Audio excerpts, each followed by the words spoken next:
வைத்தியலிங்கத்தை தொடர்ந்து அதிமுக முன்னாள் சட்டமன்ற உறுப்பினரும் ஓ பன்னீர்செல்வம் ஆதரவாளருமான குன்னம் ராமச்சந்திரன் திமுகவில் இணைய உள்ளதாக அறிவித்துள்ளார். அதிமுக முன்னாள் அமைச்சரும் ஓ பன்னீர்செல்வத்துடன் இணைந்து செயல்பட்டு வந்த வைத்தியலிங்கம் நேற்று முதலமைச்சர் முன்னிலையில் திமுகவில் இணைந்தார்.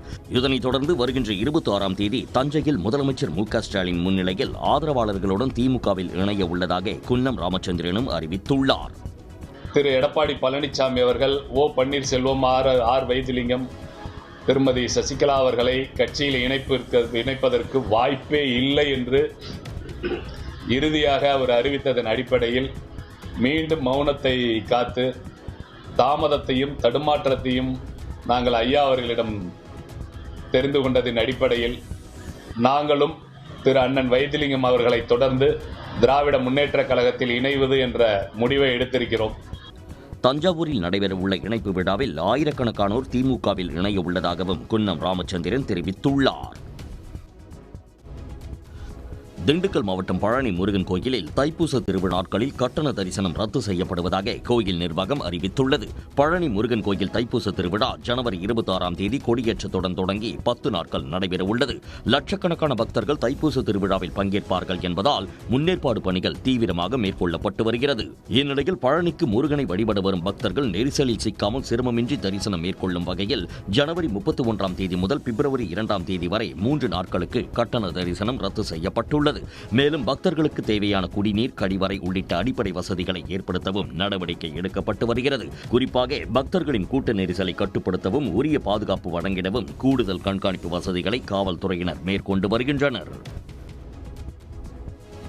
விடுதலை சிறுத்தைகள் கட்சித் தலைவர் திருமாவளவன் பாமக நிறுவனருக்கு மகன் போன்றவர் என்று அக்கட்சியின் சட்டமன்ற உறுப்பினர் அருள் தெரிவித்துள்ளார். பாமக நிர்வாக குழு கூட்டம் திண்டிவனம் தைலாபுரம் இல்லத்தில் பாமக நிறுவனர் ராமதாஸ் தலைமையில் நடைபெற்றது. இக்கூட்டத்திற்கு பிறகு செய்தியாளர்களிடம் பேசிய பாமக சட்டமன்ற உறுப்பினர் அருள், விடுதலை சிறுத்தைகள் கட்சித் தலைவர் திருமாவளவன் பாமகவிற்கு எதிரி கிடையாது என்றார். திமுக தலைவர் நான் திருமாவளவன் அவர்களுக்கும் எங்களுக்கு என்ன பிரச்சனை? எதுவுமே இல்லையே. ஏங்க, அவர் எங்கள் ஐயாவுடைய பெறாத பிள்ளை மாதிரி. வன்னியர்களும் தலித் மக்களும் பட்டியல் சமுதாய மக்களும் 2 தண்டவாளமாக பார்த்து கொண்டிருப்போர் எங்கள் ஐயா. அப்படி இருக்கும்போது எங்களுக்கு யார் எதிரி? யாருமே எதிரி இல்லை. அதனால் நாங்கள் யார் எதிரியை தான் சமாதானப்படுத்தினோம். எங்கள் அண்ணன் திருமாவளவன் எங்களுக்கு எப்படி எதிரின்னு சொல்கிறீங்க? கிடையவே கிடையாது. அவர் எங்கள் அண்ணன், எங்கள் ஐயாவுடைய, அவரும் எங்கள் ஐயாவுக்கு ஒரு மகமாக தான். அரசியலில் எதுவும் நடக்கலாம் என்பதற்கு உதாரணம்தான் டிடிவி தினகரன் பாஜக கூட்டணியில் இணைந்தது என்று அருள் குறிப்பிட்டார். பாமக நிர்வாக குழு கூட்டத்தில் அக்கட்சியின் கௌரவ தலைவர் ஜி.கே. மணி, செயல் தலைவர் ஸ்ரீ காந்தி உள்ளிட்டோர் கலந்து கொண்டனர். தாவேகாவில் செங்கோட்டையனுக்கும் தனக்கும் எந்த மனக்கசப்பும் இல்லை என்று அக்கட்சியின் பொதுச் செயலாளர் புஷி ஆனந்த் விளக்கம் அளித்துள்ளார். பனையூரில் நடைபெற்ற தாவேகா தேர்தல் பரப்புரை குழுவின் முதல் ஆலோசனை கூட்டத்தில் பேசிய புஷி ஆனந்த் தாவேகாவில் அனைவரும் ஒற்றுமையாக இருப்பதாக தெரிவித்தார். எங்க அண்ணன் KS அண்ணன் 50 வருஷமா 9 தடவை சட்டமன்ற உறுப்பினராக இருந்துட்டு வந்திருக்கிறார். யார் அரசியல் பண்ணுவா, யார் அரசியல் பண்ண மாட்டாங்க, பார்த்த உடனே சொல்லக்கூடிய ஒரு திறமையானவர் தான் KS அண்ணன். அதனால எங்களை நாங்க மேடையில் இருக்கிறவங்களுக்குள்ளார எங்களுக்குள்ளார ஏதோ ஒரு மனக்கசப்பு அதெல்லாம் எங்களுக்கு எதுவுமே கிடையாது. அது முழுக்க தவறான செய்திகள். நாங்கள் இங்கு எல்லோரும் ஒற்றுமையாகத்தான் இருக்கிறோம் என்பதில் எந்தவித சந்தேகமும் யாருக்கும் வேண்டாம். முன்னதாக தாவேகாவில் புஷி ஆனந்த், ஆதவ் அர்ஜுனா ஆகியோருக்கு வழங்கப்படும் முக்கியத்துவம் கூட செங்கோட்டையனுக்கு வழங்கப்படவில்லை என்றும், தாவேகா பிரச்சார குழுவில் செங்கோட்டையனுக்கு 3வது இடம் வழங்கப்பட்டதால் அவர் அதிருப்தியில் இருப்பதாகவும் செய்திகள் வெளியாகின. தனது தொகுதி மாவட்ட செயலாளர்களிடம் பேசுவதற்கு கூட புஷி ஆனந்த் அனுமதி பெற வேண்டிய நிலை செங்கோட்டையனுக்கு இருப்பதாகவும் கூறப்பட்டது. கீழடியை பார்த்து நிறைய பேர் பயப்படுகிறார்கள் என்று இந்திய தொல்லியல் ஆய்வாளர் அமர்நாத் ராமகிருஷ்ணன் கூறியுள்ளார். மதுரையில் நடைபெற்ற மாநாட்டில் கீழடி அகழாய்வு மூலம் நாகரிகத்தை அறிதல் எனும் தலைப்பில் அவர் பேசினார். இந்தியாவின் பன்முகத்தன்மையை அறிவதற்கு சிலர் தடுத்துக் கொண்டிருக்கிறார்கள் என்று குற்றம் சாட்டிய அவர், தமிழ்நாட்டின் தொன்மை வரலாறு பற்றிய ஆய்வுகள் முழுமையாக பொதுவெளிக்கு வராமல் தடுக்கப்படுவது மிக வருத்தமளிப்பதாக குறிப்பிட்டார். கீழடினாலே நிறைய பேருக்கு ஏன் பயம் வருதுன்னு தெரியல. என்ன போல ஆளுகளுக்கு பயமே இல்லை. அதான் அங்க இருக்க பிரச்சனை. கீழடி என்று சொன்னால் ஏன் அவர்கள் அதிர்வுக்கு உள்ளாகிறார்கள் என்ற கேள்விக்கு பதில் சொல்ல முடியல என்னால். ஏனால் இந்தியா என்ற ஒரு பன்முகத்தன்மை உள்ள நாட்டின் பன்முகத்தன்மையை அறிவதற்கு ஒரு சிலர் தடுத்து கொண்டே இருக்கிறார்கள் என்பதுதான் உண்மை. இந்திய துணைக்கண்டத்தில் 15 லட்சம் ஆண்டுகளுக்கு முன்னர் மக்கள் வாழ்ந்ததற்கான தடயங்கள் கிடைத்த ஒரே இடம் தமிழ்நாடுதான் என்று அவர் கூறினார். கீழடி பானை எழுத்துக்கள் சாமானியரிடம் இருந்த எழுத்தறிவை காட்டுவதாக கூறிய அவர், எழுத்து உருவாக்கம் தமிழ்நாட்டில்தான் துவங்கியது என்பதற்கான சான்றுகள் இவை என்று குறிப்பிட்டார். தமிழ்நாட்டில் 2600 ஆண்டுகளுக்கு முன்பே 2ஆம் கட்ட நகர நாகரிகம் இருந்தது என்பது உண்மை என்று அவர் கூறினார். கோவையில் அமைக்கப்பட்டு வரும் பெரியார் அறிவுலகம் நூலக பணிகள் இறுதி கட்டத்தை எட்டியுள்ள நிலையில் பிப்ரவரி மாதத்தில் பொதுமக்கள் பயன்பாட்டிற்கு முதலமைச்சர் திறந்து வைக்க உள்ளதாக அமைச்சர் ஏவா வேலு தெரிவித்துள்ளார். 300 கோடி ரூபாய் மதிப்பீட்டில் அமைக்கப்படும் பெரியார் அறிவுலகம் நூலகத்தின் பணிகளை அமைச்சர் ஏவா வேலு மற்றும் அதிகாரிகள் நேரில் ஆய்வு செய்தனர். 90% பணிகள் நிறைவு பெற்றுள்ளதாகவும் பிப்ரவரி 10ஆம் தேதிக்குள் மீதமுள்ள பணிகளும் நிறைவு பெறும் எனவும் அமைச்சர் ஏவா வேலு தெரிவித்தார். 400 பேர் உட்கார்ந்து பார்க்கிற அளவுக்கு கலையரங்கம், இன்றைக்கிற நியூ டெக்னாலஜி பயன்படுத்தி டிஜிட்டல் உலகம், அறிவியல் மையம், குழந்தைகள் நூலகம், மாற்றுத்திறனாளிக்கென்ற தனி பிரிவு, தமிழ் நூல்கள் பிரிவு, ஆங்கில நூல் பிரிவு. மாணவர்கள் பயன்பெறும் வகையில் சேலம், திருச்சி, நெல்லையிலும் மாபெரும் நூலகம் அமைக்கப்பட உள்ளதாகவும் அமைச்சர் ஏவா வேலு தெரிவித்தார். குளித்தலை அருகே தோகைமலை மீனாட்சி சுந்தரேஸ்வரர் கோயிலில் சிலை கடத்தல் மற்றும் தங்க நகை கடத்தலில் தொடர்புடையவர்களை கைது செய்து நடவடிக்கை எடுக்க வேண்டும் என பக்தர்கள் கோரிக்கை விடுத்துள்ளனர். 1000 ஆண்டுகளுக்கு மேல் பழமை வாய்ந்த மீனாட்சி சுந்தரேஸ்வரர் மற்றும் பாலதண்டாயுதபாணி கோயிலில் 2022ஆம் ஆண்டு முதல் கோயிலில் இருந்த பழைய மூலவர் சிலையும் தங்க நகைகளும் காணாமல் போனதாக புகார் எழுந்தது.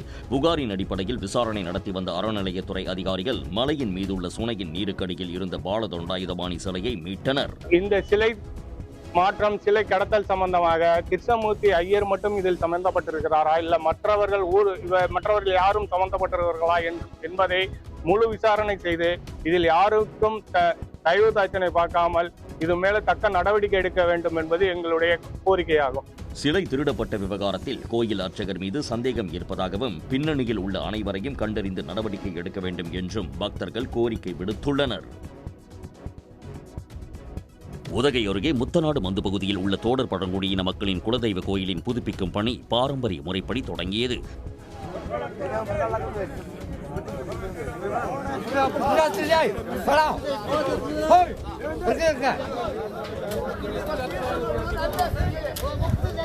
தலைக்குந்தா அருகே முத்தநாடு மந்துவில் அமைந்துள்ள முன்பு தேக்கிச்சியம்மன் கோயிலின் கூரை சீரமைப்பு பணி 19 ஆண்டுகளுக்கு பின் நடைபெறுகிறது. 2 மாத விரதமிருந்த தோடர் பழங்குடியின மக்கள் கூரை அமைக்க தேவையான மூங்கில், பிரம்பு, அவில் புற்களை சேகரிக்கும் பணியில் ஈடுபட்டு வருகின்றனர். முன்னதாக குலதெய்வ கோயிலின் முன்பு பாரம்பரிய முறையில் வழிபட்ட பழங்குடியின மக்கள் முதற்கட்டமாக பழைய கூரையை பிரிக்கும் பணியை தொடங்கியுள்ளனர்.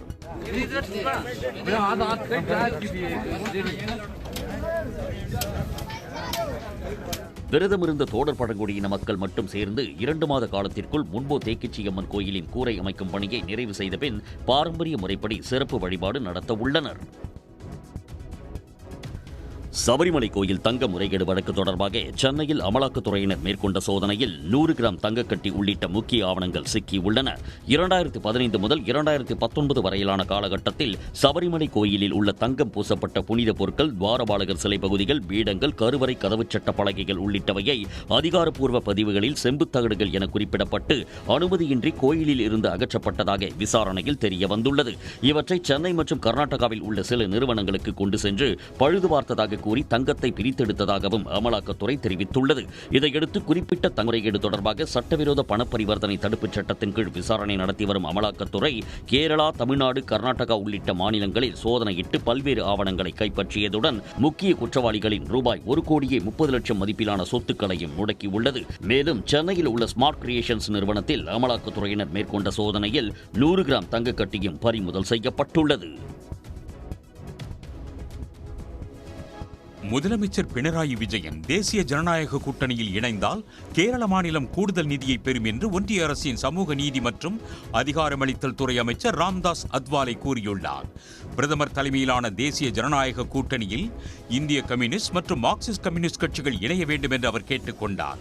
பினராயி விஜயன் தேசிய ஜனநாயக கூட்டணியில் இணைந்தால் அது புரட்சிகரமான நடவடிக்கையாக இருக்கும் என்று ராம்தாஸ் அத்வாலே கூறினார். அதன் மூலம் கேரளாவிற்கு அதிக நிதி கிடைக்கும், அந்த நிதியை கொண்டு கேரள மாநிலத்தின் வளர்ச்சிக்கு பயன்படுத்த முடியும் என்றும் குறிப்பிட்டார். பிரதமர் மோடி கேரளாவுக்கு மிக பெரும் நிதி தொகுப்பை வழங்குவார் என்றும் அவர் கூறினார். தேசிய ஜனநாயக கூட்டணியில் இணைந்தால் கேரள சட்டமன்ற தேர்தலில் வெற்றி பெற்று பினராயி விஜயன் மீண்டும் முதலமைச்சர் ஆவார் என்று அவர் குறிப்பிட்டார். சோசலிச தலைவர்கள் தேசிய ஜனநாயக கூட்டணியில் இணைய முடியும் என்றால் இடதுசாரி தலைவர்கள் ஏன் இணைய முடியாது என்று ராம்தாஸ் அத்வாலே கேள்வி எழுப்பினார். எதிர்க்கட்சிகள் ஆளும் மாநிலங்களில் ஆளுநர் மூலம் ஜனநாயக படுகொலை செய்து வரும் பாஜகவுக்கு முற்றுப்புள்ளி வைக்கும் காலம் வெகு தொலைவில் இல்லை என புதுச்சேரி முன்னாள் முதல்வர் நாராயணசாமி தெரிவித்துள்ளார். புதுச்சேரியில் என்ஆர் காங்கிரஸ் பாஜக கூட்டணி ஆட்சியின் ஊழலை கண்டித்து காங்கிரஸ் கட்சி சார்பில் பாத யாத்திரை நிகழ்ச்சி நடைபெற்றது. அப்போது பேட்டியளித்த நாராயணசாமி தமிழ்நாடு ஆளுநர் என் ரவி மாநில அரசுக்கு கொடுக்கும் அழுத்தங்களுக்கு கண்டனங்களை தெரிவித்தார். கட்சி ஆளுகின்ற மாநிலங்களில் தொடர்ந்து பாரதிய ஜனதா கட்சி மோடி அமித்ஷாவுடைய உத்தரவின் பேரில் ஆளுநர்களும் துணைநிலை ஆளுநர்களும் அவர்களுக்கு தொல்லை கொடுக்கிறார்கள். தமிழ்நாடாக இருந்தாலும் கேரளாவாக இருந்தாலும் ஆந்திர பிரதேசம், தெலுங்கானா, மேற்கு வங்காளம் போன்ற மாநிலங்களில், இமாச்சல பிரதேசம் போன்ற மாநிலங்களில் இந்த ஜனநாயக படுகொலையை மோடி அமித்ஷாவும் அரங்கேற்றி வருகிறார்கள். இதற்கு முற்றுப்புள்ளி வைக்கும் காலம் வெகு தூரத்தில் இல்லை. புதுச்சேரி, காரைக்காலில் உள்ள அனைத்து தொகுதிகளிலும் பிப்ரவரி 3ஆம் தேதி வரை மக்களை சந்திக்கும் பாத யாத்திரை நடைபெற உள்ளதாகவும் நாராயணசாமி தெரிவித்தார்.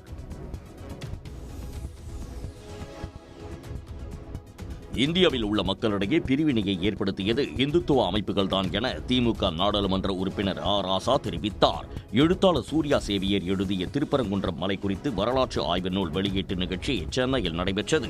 எம்பி ராசா, சிபிஎம் மாநில செயலாளர் சண்முகம், மனிதநேய மக்கள் கட்சி தலைவர் ஜவாஹிருல்லா, திராவிடர் கழகத்தைச் சேர்ந்த அருள்மொழி உள்ளிட்ட ஏராளமானோர் நூல் வெளியீட்டு நிகழ்ச்சியில் பங்கேற்றனர். திருப்பரங்குன்றத்தில் சமணர்கள், பௌத்தர்கள், இஸ்லாமியர்கள், சைவர்கள் என அனைத்து மதத்தினரும் இருந்ததற்கான சான்றுகள் உள்ளதாக ராசா குறிப்பிட்டார். திருப்பரங்குன்றம் வெறும் குன்றம் அல்ல, அது மதவாதத்தை, அமித்ஷாவை, மோடியை தமிழ்நாட்டுக்குள் நிலைய விடாமல் தடுக்கின்ற அரண். அந்த அரணை பலப்படுத்தி காப்பாற்ற வேண்டிய கடமை முதலமைச்சருக்கு மட்டும் இல்லை, நமக்கு இருக்கு. நீங்க நாங்கள் அவுட் ஆஃப் கண்ட்ரோல் ஆஃப் டெல்லின்னு சொல்றோம்ல, சிஎம் சொன்னார்ல, தேவைப்பட்டால் நாங்கள் out of control of high court, தேவைப்பட்டால் நாங்கள் out of control supreme court. தமிழ்நாட்டை அயோத்தியாக மாற்ற நினைப்பவர்களுக்கு சட்டமன்ற தேர்தல் பதில் அளிக்கும் என்று திராவிடர் கழகத்தைச் சேர்ந்த அருள்மொழி தெரிவித்தார். திருப்போரூர் கந்தசாமி கோவிலுக்கு சொந்தமான நிலத்தில் உள்ள ஆக்கிரமிப்புகளை அகற்றி 3 வாரங்களில் அறிக்கை தாக்கல் செய்ய அறநிலையத்துறைக்கு சென்னை உயர்நீதிமன்றம் உத்தரவிட்டுள்ளது. திருப்போரூர் கந்தசாமி கோயில் மற்றும் ஆளவந்தார் அறக்கட்டளைக்கு சொந்தமான 550 ஏக்கர் நிலம் ஆக்கிரமிப்பில் உள்ளதாகவும் அவற்றை மீட்க நடவடிக்கை எடுக்க உத்தரவிட வேண்டும் என்றும் ஜெகநாத் என்பவர் சென்னை உயர்நீதிமன்றத்தில் வழக்கு தொடர்ந்திருந்தார்.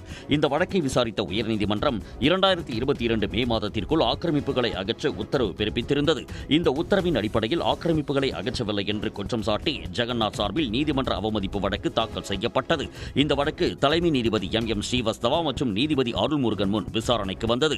அப்போது அறநிலையத்துறை தரப்பில் ஆக்கிரமிப்புகளை அகற்றி அறிக்கை தாக்கல் செய்ய அவகாசம் வழங்க வேண்டும் என்றும் தெரிவிக்கப்பட்டது. இதை கேட்ட நீதிபதிகள் இந்த வழக்கில் ஓராண்டுக்கு மேலாகியும் அறிக்கை தாக்கல் செய்யாதது ஏன் என்று கேள்வி எழுப்பினர். வழக்கு நிலுவையில் உள்ளபோது எப்படி ஆக்கிரமிப்பாளர்களை வரன்முறைப்படுத்த முடியும் என்று நீதிபதிகள் அதிருப்தி தெரிவித்தனர். தைப்பூசத்தை முன்னிட்டு திருவிடைமருதூர் மகாலிங்கசாமி கோயிலில் உள்ள தேர்களை கட்டும் பணி தீவிரமாக நடைபெற்று வருகிறது. வரும் பிப்ரவரி 1ஆம் தேதி தைப்பூசம் திருவிழா திருவிடைமருதூர் மகாலிங்கசாமி கோயிலில் கோலாகலமாக கொண்டாடப்பட உள்ளது. இங்கு திருவிழாவில் முக்கிய நிகழ்வாக நடைபெற உள்ள தேரோட்டத்தில் ஏராளமான மக்கள் தேரை வடம்பிடித்து செல்வர். இப்புகழ்வாய்ந்த தேரோட்டத்தை முன்னிட்டு மகாலிங்கம், அம்மன், விநாயகர், முருகர் மற்றும் சண்டிகேஸ்வரர் என 5 தேர்கள் கட்டும் பணி தீவிரமாக நடைபெற்று வருகிறது. 5 தேரும் வருடந்தோறும் ஒரே நேரத்தில் கிளம்பி தேரோடும். அதுதான் இங்கே சிறப்பு. உங்களுக்கு தைப்பூசம் தீர்த்தவாரியும் முதல் நாள் தேரோட்டமும் இருக்கும். சவுக்கு வருஷந்தோறும் ஒரு 20 to 30 டன் சவுக்கு புதுசாக வாங்குறாங்க. அதனில மொத்த கணக்கு பார்த்தீங்கன்னா தோராயமாக 100 to 150 டன் சவுக்கு ஆகும். முட்டுக்கட்டை பார்த்தீங்கன்னா வருடந்தோறுமே 100 to 150 கட்டை புதுசாக செய்யும். இத்திருவிழாவில் சுற்று வட்டாரத்தில் இருந்து ஆயிரக்கணக்கான பக்தர்கள் கலந்து கொள்வார்கள் என எதிர்பார்க்கப்படுகிறது. திருப்பதி ஏழுமலையான் கோயிலில் ரத சப்தமியை முன்னிட்டு வரும் 24ஆம் தேதி முதல் 3 நாட்கள் சர்வ தரிசன டோக்கன் ரத்து செய்யப்பட்டுள்ளது. திருமலையில் உள்ள அன்னமையா பவனில் மாவட்ட மற்றும் தேவஸ்தான அதிகாரிகளுடனான ஆலோசனைக் கூட்டத்தில் செயல் அலுவலர் இத்தகவலை தெரிவித்தார். அப்போது நிகழ்ச்சிக்கான ஏற்பாடுகளை செய்ய அந்தந்த துறை அதிகாரிகளுக்கு உத்தரவுகளை பிறப்பித்த அவர் ஜனவரி 24ஆம் தேதி முதல் 26ஆம் தேதி வரை விஐபி தரிசனங்களும் ரத்து செய்யப்படுவதாக கூறினார். ஆர்ஜித சேவை, சிறப்பு தரிசனங்கள், கல்யாண உற்சவம், ஊஞ்சல் சேவை, ஆர்ஜித பிரம்மோற்சவம், சகஸ்ர தீபாலங்கார சேவைகள், வெளிநாடு வாழ் இந்தியர்கள், 1 வயது குழந்தைகளின் பெற்றோர், மூத்த குடிமக்கள் மற்றும் மாற்றுத்திறனாளிகளுக்கான சிறப்பு தரிசனங்கள் ரத்து செய்யப்படுவதாக தேவஸ்தான செயல் அலுவலர் கூறியுள்ளார். தூத்துக்குடி மாவட்டம் ஏரல் அருகே உள்ள நீர்நிலைகளுக்கு வெளிநாட்டு பறவைகள் வலசை வருவது அதிகரித்து வருவதால் பறவைகள் சரணாலயம் அமைக்க மக்கள் கோரிக்கை விடுத்துள்ளனர். சிவகலையில் இருந்து பெருங்குளம் செல்லும் சாலையில் அமைந்துள்ள குளத்தில் பெரும்பாலும் தண்ணீர் இருப்பதால் ஆண்டுதோறும் அக்டோபர் முதல் குளிர்காலம் முடியும் வரை இளஞ்சிவப்பு மைனாக்கள் அதிக அளவில் வலசை வருகின்றன.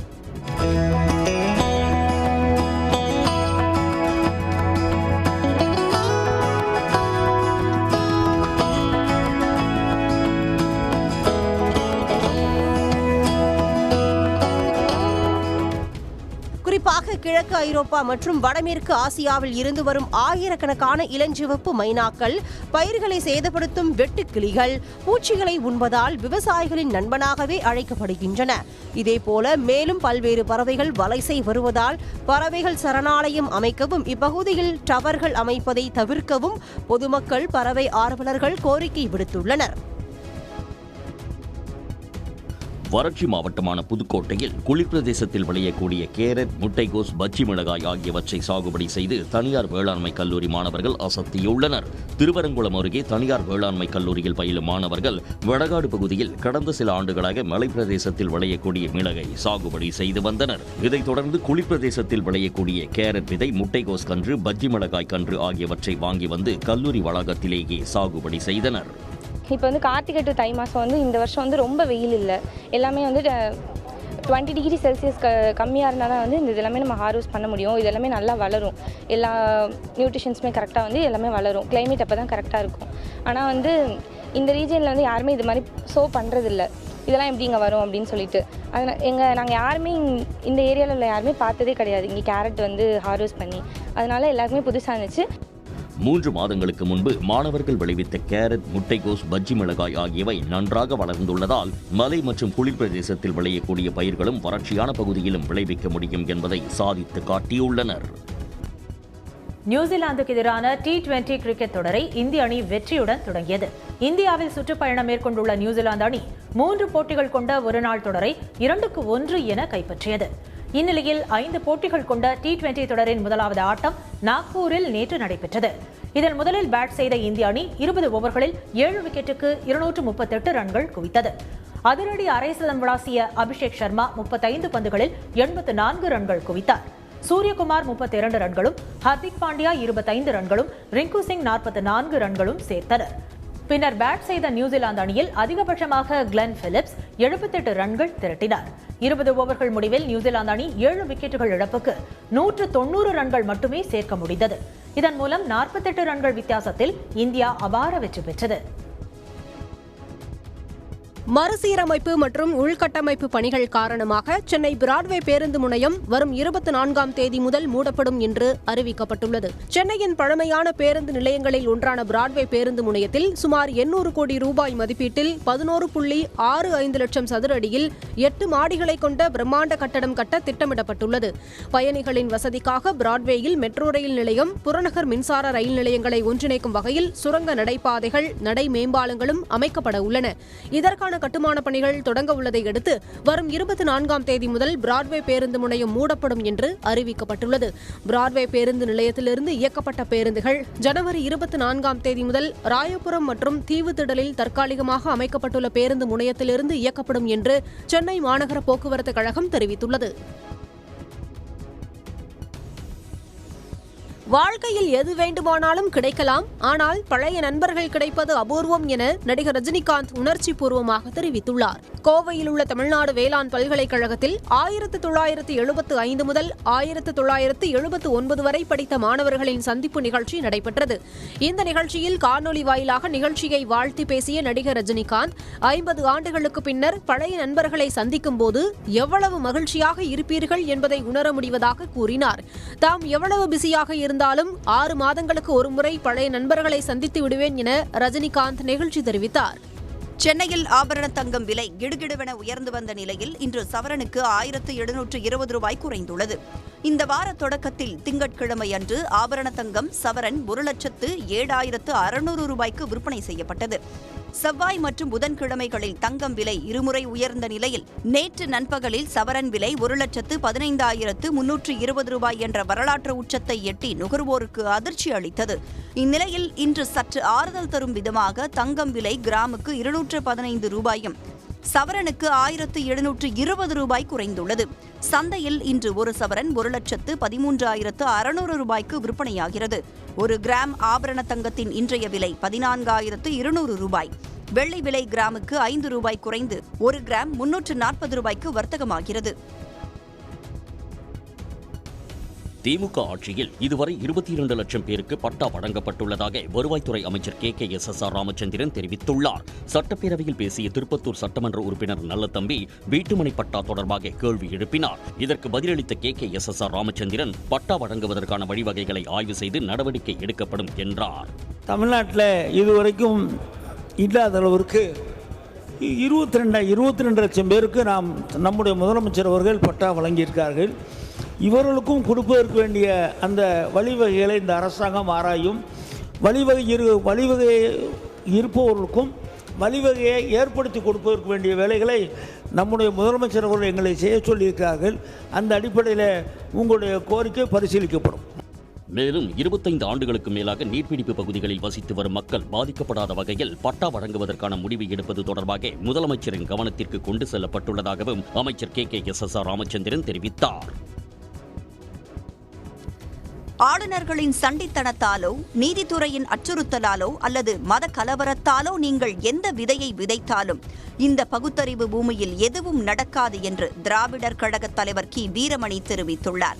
விருதுநகரில் நடைபெற்ற பொதுக்கூட்டத்தில் பேசிய அவர் தமிழ்நாட்டின் ஆட்சியை ஒழிக்க வருமான வரித்துறை, அமலாக்கத்துறை, CBI என திரிசூலத்தோடு வருகிறார்கள் என்று சுட்டிக்காட்டினார். மேலும் இந்த திரிசூலம் பயன்படவில்லை என்பதால் நீதித்துறையை பயன்படுத்தலாம் என்று நினைப்பதாகவும் நீங்கள் எந்த விதையை விதைத்தாலும் இந்த பகுத்தறிவு பூமியில் எதுவும் நடக்காது என்றும் கி. வீரமணி தெரிவித்தார். திராவிட நாடு பகுத்தறிவு மண். இந்த மண்ணுக்கு தெரியும் 69% இங்கேதான் இந்தியாவில் எந்த மாநிலத்திலையும் 69% சட்டம் கிடையாது. மிக முக்கியமா இந்த மாநிலத்தில் தான் பெண்கள் ஆளுமையில தனித்தன்மையோடு இருக்கிறார். மேலும் திராவிட மாடல் ஆட்சியில் நீங்கள் நினைத்ததெல்லாம் செய்துவிட முடியாது என்று எச்சரித்த கி. வீரமணி திமுக கொடுத்த 400க்கும் மேற்பட்ட வாக்குறுதிகளை நிறைவேற்றியதாக கூறியுள்ளார். தமிழ்நாட்டின் பல்வேறு மாவட்டங்களில் சிக்குன்குனியா பாதிப்பு அதிகரித்துள்ள நிலையில் பல்வேறு வழிகாட்டு நெறிமுறைகளை மக்கள் நல்வாழ்வுத்துறை வழங்கியுள்ளது. சென்னை, விழுப்புரம், தென்காசி, தேனி, கடலூர், செங்கல்பட்டு, காஞ்சிபுரம், அரியலூர் உள்ளிட்ட பல்வேறு மாவட்டங்களில் சிக்குன்குனியா பாதிப்புகள் அதிகரித்து வருகின்றன. இந்த நிலையில் அரசு மருத்துவமனைகளில் சிறப்பு வார்டுகளை அமைக்கவும், எலிசா பரிசோதனை மேற்கொள்வதற்கு தேவையான உபகரணங்களை போதிய அளவில் இருப்பில் வைக்கவும் மக்கள் நல்வாழ்வுத்துறை அறிவுறுத்தியுள்ளது. வீடுகள் தோறும் சென்று லார்வா புழு உற்பத்தி குறித்து பரிசோதனைகள் மேற்கொள்ள அறிவுறுத்தியதுடன் காய்ச்சல் பாதிப்புள்ள பகுதிகளில் தீவிர தூய்மை பணிகளை மேற்கொள்ளவும் ஆலோசனை வழங்கியுள்ளது. மேலும் நடமாடும் விரைவு மருத்துவ குழுக்களை தயார் நிலையில் வைத்திருக்க வேண்டும் எனவும் மக்களிடம் சிக்குன்குனியா தொடர்பான விழிப்புணர்வை உடனடியாக ஏற்படுத்தவும் மக்கள் நல்வாழ்வுத்துறை உத்தரவிட்டுள்ளது.